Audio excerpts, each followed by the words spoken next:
Hello my dear students. So students, जो human heart के complicated diagrams को जो नहीं समझ पा रहा है, जिसको नहीं समझ में आता है कि कितना कॉम्प्लिकेटेड प्रोसेस है और मुझे इजी वे में नहीं समझ में आ रहा है, तो उसके लिए एक बहुत ही सिंपल सा ठीक है डायग्राम है जो कि आपका जो कॉम्प्लेक्स आपको एनसीईआरटी में दिख रहा है वैसा नहीं है। ठीक है, बहुत ही सिंपल वे में है। तो सबसे पहले हम क्या करेंगे, सबसे पहले मैं एक बॉक्स बना रही हूँ। ठीक है, बॉक्स। अब ये जो बॉक्स है वो हमारा हार्ट है। ठीक है, उसमें मैं 4 चैम्बर्स शो करूँगी क्योंकि हमारे ह्यूमन हार्ट में 4 चैम्बर होते हैं। इन 4 चैम्बर्स को हम लेबल करेंगे। ये हमारा फर्स्ट चैम्बर है, दैट इज लेफ्ट एट्रियम।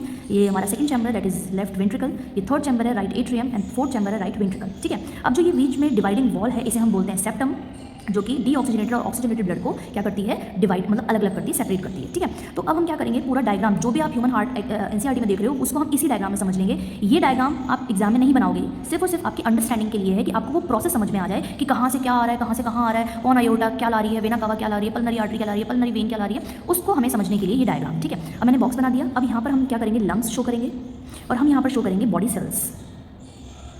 ये डायग्राम इतना इजी है ना, इससे आपको आई होप आपके 100% डाउट्स क्लियर हो जाएंगे। ठीक है, अब सबसे पहले हम शुरुआत करते हैं हम लंग्स से। ठीक है, लंग्स से क्या हुआ, सबसे पहले हम ब्रीथ इन करेंगे। ब्रीथ इन से क्या होगा, ऑक्सीजन हमारे लंग्स में आ जाएगी। लंग्स में आने के बाद वो एल्वेलाई में आएगी। एल्वेलाई में आने के बाद, ठीक है, लंग्स का डायग्राम तो आप सभी जानते हो, तो लंग्स में एल्वेलाई होती है, वहाँ पर गैसेस एक्सचेंज होती है, तो ऑक्सीजन हमारी ब्लड में प्रेजेंट हो जाती है। अब वो ब्लड जो ऑक्सीजनेटेड ब्लड होगा उसे हार्ट तक पहुँचाने का काम कौन करता है, एक स्पेशल ब्लड वेसल होती है जिसे हम बोलते हैं पल्मनरी वेन।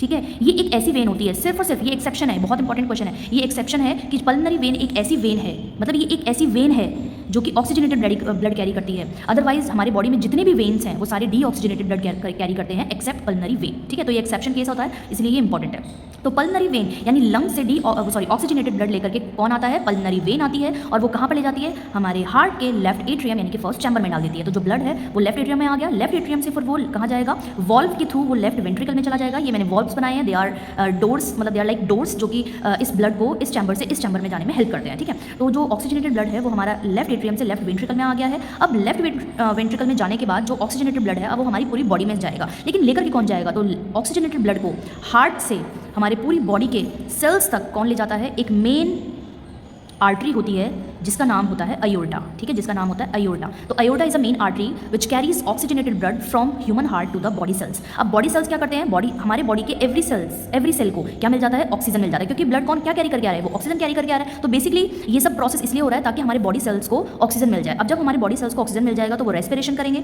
ठीक है, रेस्पिरेशन का मतलब होता है the breakdown of food particles in the presence of oxygen to release energy. यानी जब तक हमारी बॉडी में रेस्पिरेशन नहीं होगा तब तक हमें एनर्जी नहीं मिलेगी, और एनर्जी हमें तभी मिलेगी जब हमारी बॉडी के सेल्स के पास ऑक्सीजन होगा। तो अब यहाँ पर ऑक्सीजन पहुंच गया है हमारे बॉडी सेल्स के पास, वो रेस्पिरेशन करेंगे। अब जब रेस्पिरेशन करते हैं तो बेटा रिएक्शन तो होती है, फूड ब्रेकडाउन तो होता ही होता है, तो इससे हमारे बॉडी में कार्बन डाइऑक्साइड बनती है एज अ बाय प्रोडक्ट, यानी कि as a product carbon dioxide भी बनेगी। ठीक है, तो कार्बन डाइऑक्साइड जो होती है वो किसके पास चली जाती है, ब्लड में मिक्स हो जाती है। अब वो ब्लड में मिक्स हो गई है तो उस डीऑक्सीजनेटेड यानी कि ऐसा ब्लड जिसमें कार्बन डाइऑक्साइड प्रेजेंट होती है उसे हम डीऑक्सीजनेटेड ब्लड बोलते हैं। क्या बोलते हैं, डीऑक्सीजनेटेड ब्लड बोलते हैं।